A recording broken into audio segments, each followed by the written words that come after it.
Welcome on in, guys. Tobin here with you, and thanks for checking out the channel. Hope you're doing all great out there. If you could subscribe, that'd be great. If you haven't already, hit that like button, comment. All right, let's get into it. Today was a day in the NBA that was not surprising, as Mike Budenholzer was fired as head coach of the Phoenix Suns. To no one's surprise, seemed basically like in the middle of the season, it had publicly leaked from Devin Booker that the Phoenix Suns tumultuous season where they're trying to bully Bradley Beal. But the biggest issue they may have had is it seemed like Mike Budenholzer and Devin Booker did not see eye to eye, to say the least. I remember Devin Booker came out with that whole being told he talks too much in the huddle. And they've been an unmitigated disaster, one of the few franchises you could really look at other than the Miami Heat, and say that they are headed towards a complete rebuild with what they tried to do. Yet another Kevin Durant super team appears like it is going to crash and burn. And basically because they went behind his back and tried to trade him in the deadline, which the Miami Heat may have been in for a little bit of time, it appears that Kevin Durant's time with the Phoenix Suns has come to an end, and they're going to try and go in a new direction, building around Devin Booker. This, of course, is going to put Miami in a spot where the pipe dream that is Kevin Durant may become closer to a reality. It's hard to say, but it was interesting here seeing Shams talk about where Kevin Durant will play next season. And the interesting part about this report was it says from Shams that they are going to work hand in hand as the Suns front office with Kevin Durant and his manager, Rich Kleiman, to get him to a destination that seems preferable. Now, Shams did mention today on SportsCenter that teams that have had mutual interest with Kevin Durant and did get mentioned around the trade deadline to him included the Houston Rockets, the San Antonio Spurs, the New York Knicks, and, of course, why would we be doing a video if it wasn't this case, the Miami Heat. Now, it is going to be interesting because I don't necessarily know. One of the things that Shams did add is there's going to be an eye kept on the playoffs from Kevin Durant in regards to who he feels is going to be the destination for him, which is a little bit of a conundrum for the Miami Heat because they may be in a situation where they're not in the playoffs. And so what is Kevin Durant going to be watching? Is Kevin Durant really going to want to go to a place that isn't close to a championship? For as much as he tweets about it and says he doesn't care about image or legacy or all that stuff, let's be real about it. You think Kevin Durant wants to get back in the dance as being a real late in season player. And if you think about New York, Houston, San Antonio is a little bit of a wonky one. I mean, I get wanting to be with a big three of Wemby and De'Aaron Fox, and I guess you could trade Castle to the Suns and they would be thrilled for that. I kind of just off the top of my head, I kind of feel like him and Wemby is a little bit of a weird fit. It's kind of like Wemby likes to play like Kevin Durant, even though he should probably be, more like Giannis in the paint. But that's neither here nor there. Miami, look, the ties are obvious just from the standpoint of they have been two ships crossing in trade win nights multiple times, whether that been the summer that he went to Golden State and the Heat reportedly felt great about their meeting and Spo made an impression. The relationship that he has from Team USA with Bam Adebayo and Eric Spoelstra, believe there's been a mutual respect there with Tyler Hero basically since he's been drafted. And those are the things that Miami has going for it, obviously also being, the city that it is. And, man, he fits perfectly with Miami's two guys, because they need a guy like him. They need a guy to be a takeover guy late in games. So what do I mean by that? Why do I think that he would be the perfect fit for this team? Miami needs a go-to late scorer. They don't have one right now. Now, maybe Tyler Hero is going to mature into that. I don't know. And mind you, Tyler Hero's had a really good year. But he is entering year. He's going to be 26 in the middle of this season. And And there are just certain things late in games that I don't know are prudent to Tyler Hero being your go-to guy. And one of those things is he's not the greatest guy at getting to the free throw line. He is not the most physical player in the world, and he's gotten better at it. And so maybe that's a part of his game that continues to develop. And then for Bam Adebayo, it's basically non-existent. So the Miami Herald did a really good thing today where they did a deep dive into a lot of the Heat's issues. And it was talking about during the final 5 minutes, this is from Barry Jackson. During the final 5 minutes of a game with a margin of 5 points or fewer, what the NBA calls a clutch game, the Miami Heat was outscored by 61 points. Only Toronto and Utah were worse. Shot 39.9% from the field, which was fifth worst, and a dreadful 25.6% from three. Only Orlando was worse, and Orlando is basically the worst shooting team in the league. The Miami Heat finished 14-28 in clutch games this season. That's a lot of losses. That's a good majority of their losses, and that's a lot of their games. And it was really, really tough, especially when it came to getting to the line. He says Miami got to the line just 23.8 times per 100 possessions in clutch time, by far the worst in the league, and well below good teams like Cleveland, 47.8. And during the prime Butler years, Miami was middle in the pack. Of course, Jimmy's an elite free throw drawer, free throw shooter.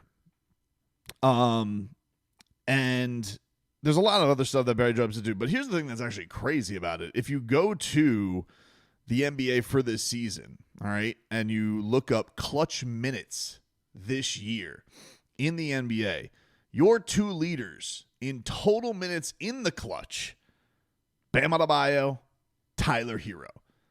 But their clutch plus minus for those minutes, Bam, minus 59, Tyler Hero, minus 42. The other thing that really stands out, like Barry was mentioning, the three-point shooting. Tyler Hero in the clutch this season, 19% overall from three. He was 12 of 63. Free throw makes, he was very good, but he just didn't get there that much. Bam Adebayo, basically non-existent. Bam Adebayo getting to the free throw line this season in clutch time, 6 for 15 overall in games that were in the clutch, in clutch situations. That is crazy. 6 free throws? I feel like Jimmy Butler would do that in a game. That is bananas. So, what could be an elixir of that? Well, you look at a guy like Kevin Durant, who overall this year, if you were to go to free throw makes, just total free throw makes for the season, Kevin Durant was 12th in the league in free throw makes in total this season. And I just think that from his standpoint, having a guy like that who can get to the line like he does just would add a big elixir to Miami. Tyler Hero was 31 in total free throw makes this season by the end. And Durant, who, yes, the Heat had their own issues for sure. I'm not saying Kevin Durant the Suns had their own issues. I'm not saying Kevin Durant was perfect. He was, no great shakes from three. It's not like he was shooting 50% from three. He was shooting 33%, but he also didn't have nearly as many attempts as Tyler Hero did. He was 8 for 24 this year in the clutch. Tyler Hero, 12 for 63. A lot of opportunities there for Boy Wonder. Overall in clutch field goal percentage this year, Tyler Hero, 30.8% from the field. So they just need something. And by the way, having a Kevin Durant and having somebody aside Tyler Hero, it's not to say Tyler Hero's never going to get the ball. It's going to make things easier for everybody. They just didn't have that. And a lot of these things that Kevin Durant is quite used to, his field goal percentage in the clutch this year, 47.7. It's just, if Miami was able to do it, and you were to talk about a year, and especially, let's say this ends up being a year where Miami doesn't make the playoffs. Now, it may not make Miami as appealing to Kevin Durant, but obviously would give the Heat more of an arsenal to trade him, and it would be more palatable if you gave up one of your first-round picks this year to get him. And the other thing is, it does feel like it would make whatever you end up having to give up to OKC the next year much more tolerable. Because let's be honest, if you were to get Kevin Durant, I mean, at the very least, you're giving yourself some protection. Now, he is old, so there is always the chance that he blows one of those giant hockey stick feet, and and Miami could be screwed in that fashion. But, in a way, they're kind of used to that already with Jimmy and Andrew Wiggins being out as far as like the guy aside from Bam and Tyler. But yes, certainly those two guys in general just have to be. And the thing that stands out for Bam overall is just like, dude, he needs to get more opportunities late, and he needs to when he is able to get to the free throw line more. Like when I saw that, I was like, geez, he's only made 6 free throws in this situation this year. That's crazy low, And his field goal, the thing with Bam that's interesting is, the other numbers for the guy who led the league in clutch minutes this year. His field goal percentage is pretty good. He's over 50% from the field. This has always kind of been a thing when you've looked at it. And we've seen, even in those situations where we've seen the Miami Heat actually have some success, and they do go to Bam a little bit more, there has been some good things that happen here. But just overall, being able to draw fouls in that case, that was eye-popping. How few, and especially for leading the league. The thing that just stands out about it is most minutes this year, and Tyler's second. So those two guys had a lot of opportunities out of this year. That's really just kind of what popped out. But obviously, look, I don't know that the Heat will be the most appealing thing because I don't know what teams are going to be willing to spend to get Kevin Durant. I don't know what the Suns are going to be looking for. Now, I imagine when they say he's going to be working with his agent that he's going to want to he's going to have a big say in where he ends up. So I think the Suns should be amicable to that, but you also have a bit of a crazy person as an owner who's sitting here and who's like 26 out of the 30 teams or 29 out of the 30 teams wouldn't trade, would trade their roster for our roster. I'm just like, all right, man. The Rockets are obviously going to have a lot of firepower to make a trade if their summer doesn't go fantastic, and he could be a great fit there. The Timberwolves, he and Ant have a bit of a connection. Ant, really does seem to worship a Kevin Durant, but he's also the go-to guy there. They're not really looking for this lifeline, obviously, that the Heat are when it comes to putting somebody next to Bam and Tyler. Spitting out like the Cavs, like he's already not wanted to LeBron copycat, which you could say rules out the Heat, but it kind of feels like that's been so long now. Jimmy Butler washes away a little bit of that. Jimmy never won down here.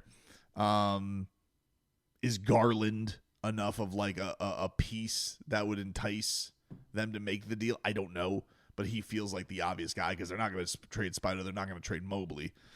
Nuggets going next to Joker. Joker's got the ball in his hands a lot, but that'd be kind of a cool duo. Does Michael Porter Jr. wet the whistle of the Suns enough? I can't say that, playing next to Joker wouldn't. Like, obviously he loves playing with elite dudes. The Knicks are always going to be there. That's kind of been like always the Durant team, the what if team around him. So you got to throw them in the mix. Even if the Celtics busted up, like would a Jaylen Brown thing be there? So there are a lot of games, but the thing with the Heat is, will the Suns do it without the Heat giving up Bam? Like, obviously the Heat aren't giving up Bam or Tyler for him. They're going to go into this, and I imagine they're not going to give up Kel'el Ware. And I think there's a big question mark for the Heat, which I think is for another discussion of like, who are the guys that the Heat would give up Kel'el Ware for? Because one name was mentioned today on ESPN, but I'm going to save that for another discussion. But I don't think the Heat are giving up Kel'el Ware for Kevin Durant, just simply because I think the appeal would be Hero, Bam, Ware, Durant. And then you figure out the last few. Hopefully you can keep Pella or Davion, and that's kind of your 5. And, what is the pick arsenal? Do you have to give up both first-round picks this year? I think the Heat would unless they're ending up like with the Uber lottery pick, if they end up with the Willy Wonka ticket that they feel like they can't miss out on.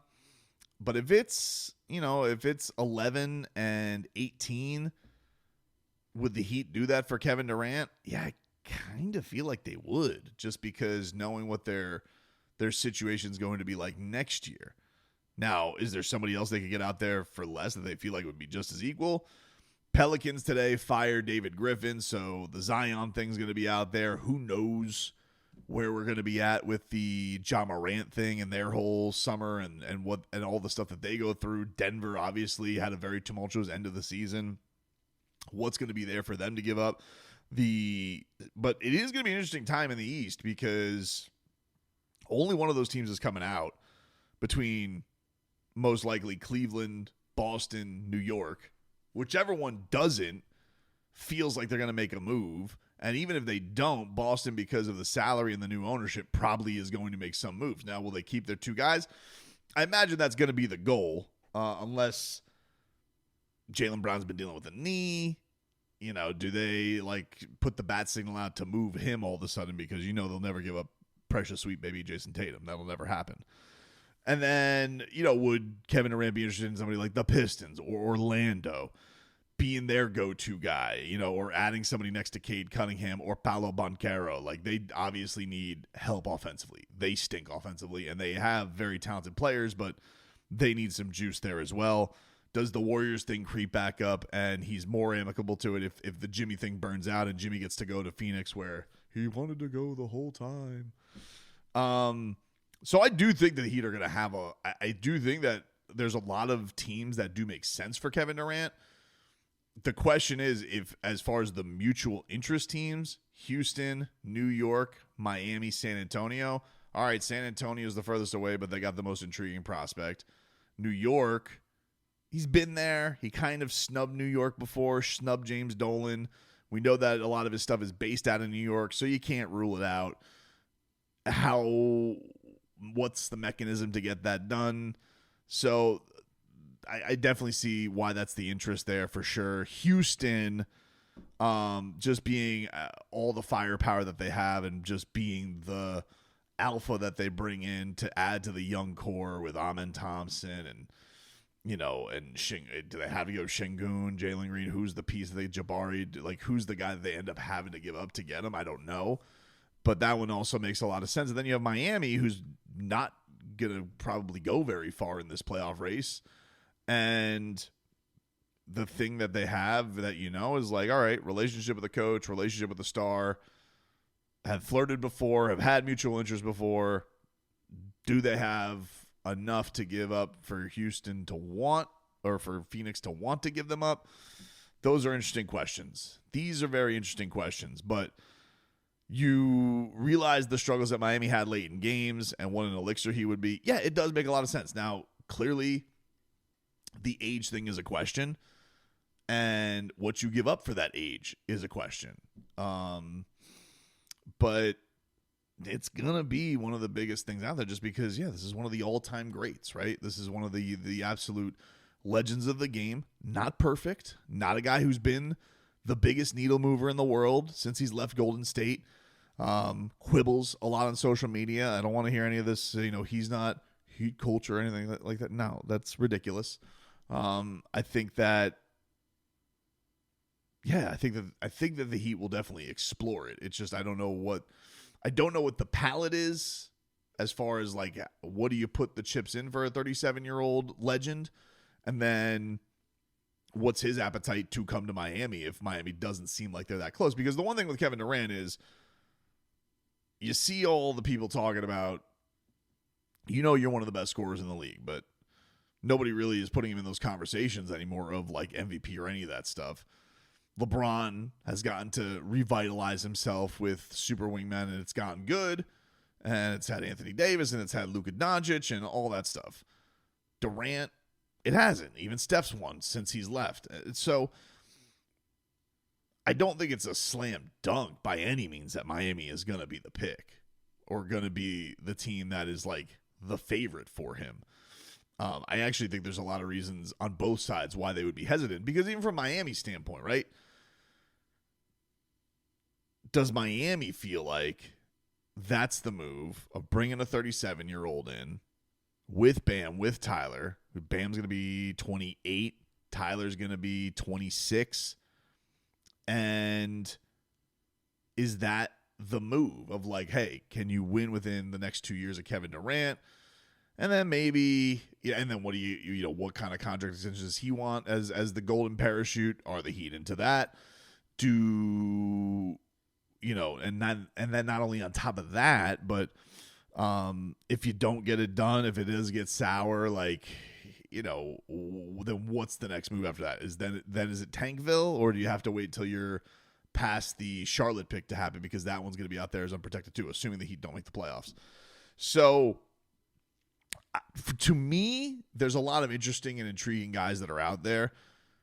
In a lot of ways, to me, Kevin Durant's like the safest route for the Heat, because I feel like, yes, it's going to raise their floor, and possibly if things break their way, yeah, maybe it is amazing and things can go right and you add some other pieces with it. I think that the Heat are going to have mechanisms to do that. And then you have the other guys that are the Zions, the Jaws, the Trays. They're all a little bit squirrely and have their risks too. And then, you wonder, and they also, and they're they're unproven. They haven't done it like Kevin Durant has. Kevin Durant has done it. Whatever you want to say about the Warriors rings, he has done it before. So, but I'm intrigued by it. I you can't ever not be intrigued by the idea of adding somebody of his credibility, and especially with how, if you replaced essentially Andrew Wiggins with Kevin Durant, and see what that turns into, and fix a lot of those clutch issues, and then you have the growth of Khalil Ware. And if somehow you could do it without giving up Jovic, and you have Jovic coming off the bench, yeah, that's that's good. But I don't know that I don't, even with the whole mutual interest thing, I don't even, and I'm trying to be mature here, I don't even know if the Heat are the top two on his list, right? Like, as far as if he really does want to go to the more obvious contenders, and he is watching the playoffs, like Shams said, if the Heat aren't in the playoffs, what is he watching when it comes to Miami? Unless there's a lot of just back channel stuff happening between him and Bam, and that's leading him to want to come here. But I mean, the way the Bam recruitments have been paying off lately, and I'm not blaming Bam by any means on that measure. I'm blaming the front office. It's not even a layup anyway. It's more like a Heat clutch layup, which is probably gonna bank off and end up in a buzzer beater for another team.